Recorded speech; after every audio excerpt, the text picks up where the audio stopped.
seeking recovery.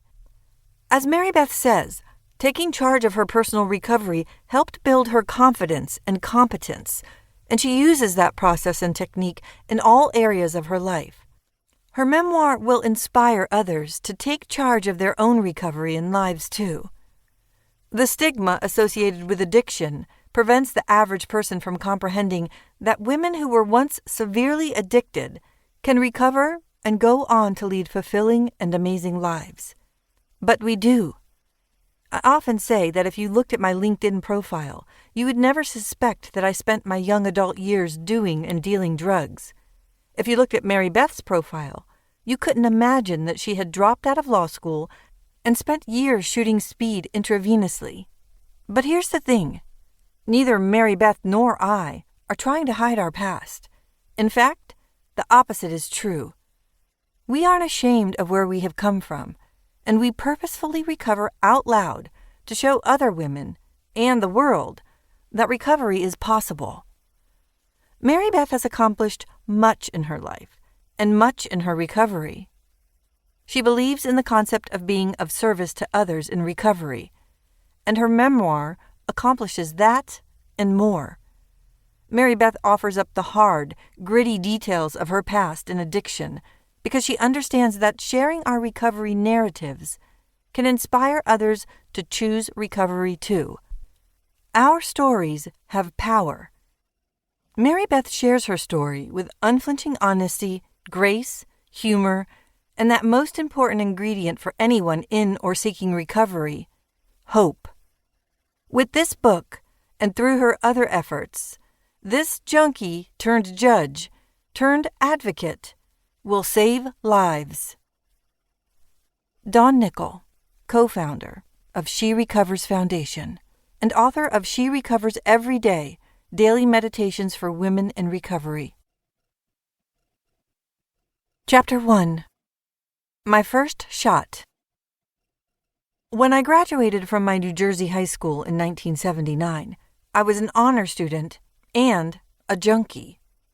I don't mean I smoked a lot of weed or popped too many pills. I shot speed daily. Methamphetamine to the chemist, crank in my hometown, crystal in modern terminology.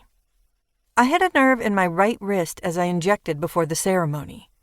When the principal presented my diploma and shook my hand, I bit my lip to suppress the scream that surged from my belly to my throat.